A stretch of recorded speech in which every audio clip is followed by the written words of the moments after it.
Hello everyone. Today I'll show you how to delete your Telegram account using your app or web browser. First, go to deletio.app. There you can find Telegram and follow the step-by-step instructions with me.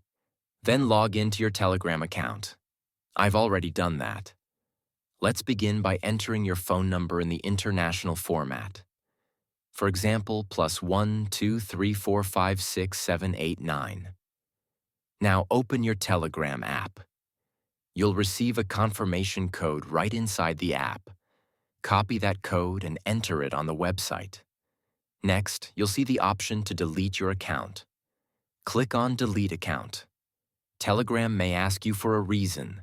That step is optional. Finally, confirm by clicking Yes, Delete my account. Your account will then be scheduled for permanent deletion. And that's it. You've successfully deleted your Telegram account.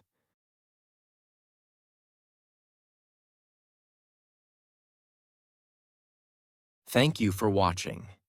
Don't forget to check out deleteo.app, where you'll find easy guides for deleting your accounts or downloading your data from different apps. You can also find your accounts using your email, phone number, or username, and check if your data has been leaked.